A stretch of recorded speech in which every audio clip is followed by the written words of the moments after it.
LGBT in 3, brought to you by Boston Spirit Magazine. Hi there, I'm Randy Price, and in 3 minutes, here are some of the important news stories of the week for the LGBT community in New England. Well, here we go. As you know, this week was primary election week in advance of the upcoming general election, and a number of LGBT candidates did make the cut. They're moving on to the general. And now LGBT congressional candidates Robbie Goldstein and Holyoke Mayor Alex Morris did not make the cut. Although the winners in both of those races, incumbent Congressman Stephen Lynch and Richard Neal, did receive strong endorsements from the national LGBTQ advocates at the Human Rights Campaign. HRC had also endorsed the primary winner for U.S. Senate from Massachusetts, Ed Markey, over another strong LGBTQ supporter, U.S. Congressman Joe Kennedy, who is leaving his seat in Congress in 2021. Now, as of this Friday, former Brookline Selectwoman Jessie Mermel, whose voiced support for the LGBT community, is behind in her race against Newton City Councilor Jake Auchincloss, whose record on this issue has been questioned. He has been projected to take over Kennedy's congressional seat.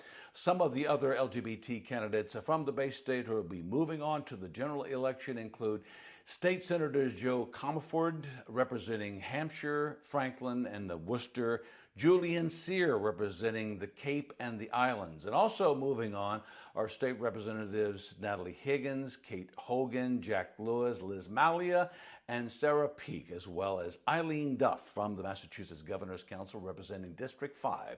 The Vermont Community Foundation, through its Samara Fund, has announced its lineup of 2020 grant winners, and the Samara Fund is the Vermont Community Foundation's arm devoted to supporting LGBTQ community through philanthropy. Now, since its founding, Samara has granted over $600,000 to organizations to support lesbian, gay, bisexual, transgender, and queer communities in Vermont. And some of the grant recipients this time around: AIDS Project of Southern Vermont, Out in the Open, Outright Vermont, Pride Center of Vermont, Twin States Network, and Vermont Cares.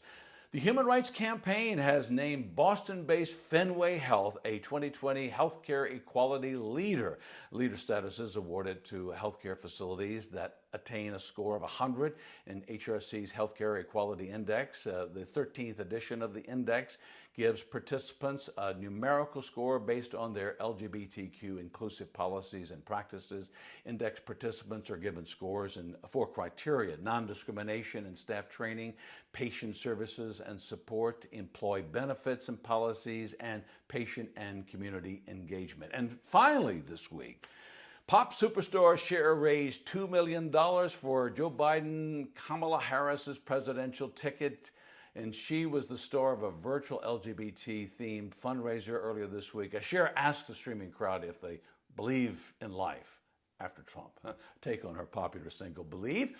Former South Bend, Indiana Mayor Pete Buttigieg and openly gay lawmaker David Cicilline from Rhode Island and Senator Tammy Baldwin were also part of this.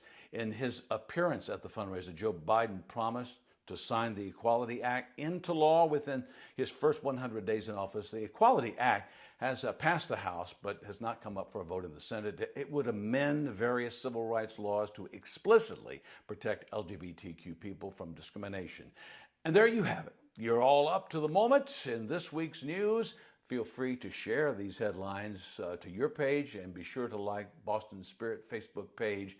And we hope to see you again next week. For everyone at Boston Spirit, I'm Randy Price. Have a great week, and don't forget to vote, and get your friends too.